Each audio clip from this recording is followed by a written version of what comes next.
मेरो किरात धर्ममाथि कसैले खेलवाड गर्छ भने 1-2 महिना होइन 10 वर्षै जेल बसिदिने हो। बुझ्नुभयो? गोली लाग्छ भने छाती थापिदिने हो। मेरो एउटा म मर्दाखेरि मेरो किरात धर्म जाग्छ, बच्छ भने म मर्न डराउँदिनँ। बुझ्नुभयो नि? यार एउटा हिन्दू बुझे बडो उफ्रियो भन्नु होला। म हिन्दू होइन, मैले बारम्बार भनिरहेको छु। म किरात सभ्यता, म प्रकृति पूजकलाई एकदम जरैदेखि निहालेर धेरै अगाडि बढिरहेको शब्दहरू छन्। आजभन्दा 2 वर्ष अगाडिदेखि किरातहरू जाग्नु पर्यो, मुन्नुम बचाउनु पर्यो भनेर हामी उफ्रियौँ। किरात हिन्दू बौद्धलाई एकै ठाउँ ल्याएर चाहिँ विशाल महायज्ञ पशुपतिमा गर्दा हामी त्यतिखेर नसुतेको थियौँ, त्यतिखेर जागेको थियौँ भने आज चन्द्र ढकाल जस्ता बदमास मान्छेहरूले पाथिभाराको त्यो दिव्य स्थान र यो मुन्नुमको प्राकट्य स्थान पनि भन्छु म, त्यो स्थानलाई त्यो स्थानमा अतिक्रमण गर्ने थिएनन्। हामी कमजोरी भएर यिनीहरूले हामी माथि आक्रमण गरिरहेका छन्। मैले पहिलेदेखि भनिरहेको छु, मेरो एउटा आँखा हिन्दू हो भने एउटा आँखा किरात हो।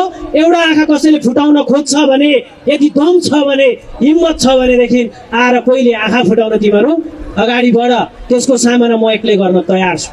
यहाँ आज किरातहरू सुतिरहेछन् भने एउटा 26-27 वर्षको तागाधारी ब्राह्मण, एउटा फुच्चे ताप्लेजुङमा हुर्केको मान्छेले त्यो ताप्लेजुङको आस्थामाथि, पाथिभारा माताको आस्थामाथि, किरात धर्मको आस्थामाथि दिनदाडै हाम्रा मान्छेहरूलाई गोली प्रहार गर्छ भने यसको खबरदारीमा किरात नजाने यो एउटा ब्राह्मण केटो एक्लै जागिदिन्छ। बुझ्नुभयो नि?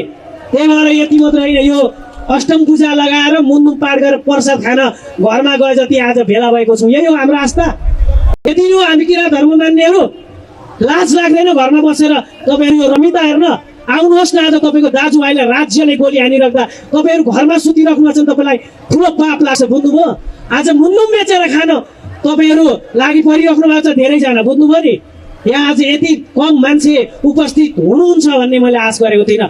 हजारौँ मान्छेहरू आएर आज किरात धर्मको लागि उद्घोष गर्नुहुनेछ र विश्वभरि किरात धर्म मुन्नुमको एउटा जागरण अभियान सुरु हुन्छ भन्ने मैले सोचेको थिएँ, तर आज यो भएन। म चन्द्र ढकाल र राज्यसँग सम्बन्धित 2-4 जना व्यक्तिलाई के भन्न चाहन्छु भने, हो भोलि यति बोलिराख्दा जेल चाहिन्छ होला, गइयो आपत्ति भएन। तर मेरो किरात धर्ममाथि कसैले खेलवाड गर्छ भने 1-2 महिना होइन 10 वर्षै जेल बसिदिने हो। बुझ्नुभयो? गोली लाग्छ भने छाती थापिदिने हो। मेरो एउटा म मर्दाखेरि मेरो किरात धर्म जाग्छ, बच्छ भने म मर्न डराउँदिनँ। बुझ्नुभयो नि? यार एउटा हिन्दू बुझे बडो उफ्रियो भन्नु होला। म हिन्दू होइन, मैले बारम्बार भनिरहेको छु। म किरात सभ्यता, म प्रकृति पूजकलाई एकदम जरैदेखि निहालेर धेरै अगाडि बढिरहेको छु। र यहाँ उद्घोष पनि म के गर्न चाहन्छु भने, तपाईँहरूले आजसम्म सुन्नु भएको छ नि, किरात गुरुकुल आज माङ्सेबुङमा मात्रै छ, इलामको माङ्सेबुङमा हो।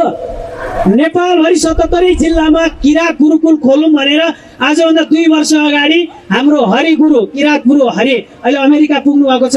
हाम्रो यहाँ राजन दाई हुनुहुन्छ, उहाँसँग समन्वय गरेर ठुलो यज्ञ पनि लगायौँ, तर धेरैको साथ पाइएन।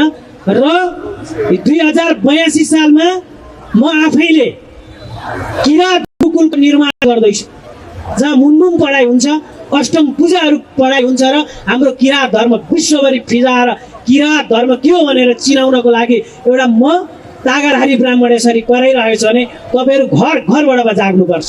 बुझ्नुभयो नि? तपाईँहरूलाई एउटा केवल कारको न्यू होइन, यो केवल कार त सामान्य हो। किरात धर्म जरैदेखि चाहिँ तपाईँको उखेलेर फाल्ने रणनीतिका साथ त्यहाँ 2-4 जना बिजनेसम्यान हाबी भएका छन्। त्यो बिजनेसम्यान हाबी गराउनको लागि राज्य सत्तालाई दुरुपयोग गरेर, तपाईँको राज्य सत्ताका पैसालाई दुरुपयोग गरेर 2-4 पैसा फ्याँकेर धर्ममाथि लात हान्नेहरूलाई आज हिन्दू बौद्ध किरात मात्रै मिल्यो भने यिनीहरूलाई टाढा होइन कहाँ पुगेछ जहाँका ती खेलाउन सकिन्छ। बुझ्नुभयो नि? त्यही अब जाग्नु जरुरी छ। म त यहाँ सबै जागिन्छ होला, निकै ठुलै भयावह स्थिति आउँछ होला, राज्यले सक्दैन होला होइन, ठुलै अप्ठ्यारो स्थितिहरू आउँछ होला भनेको आएन।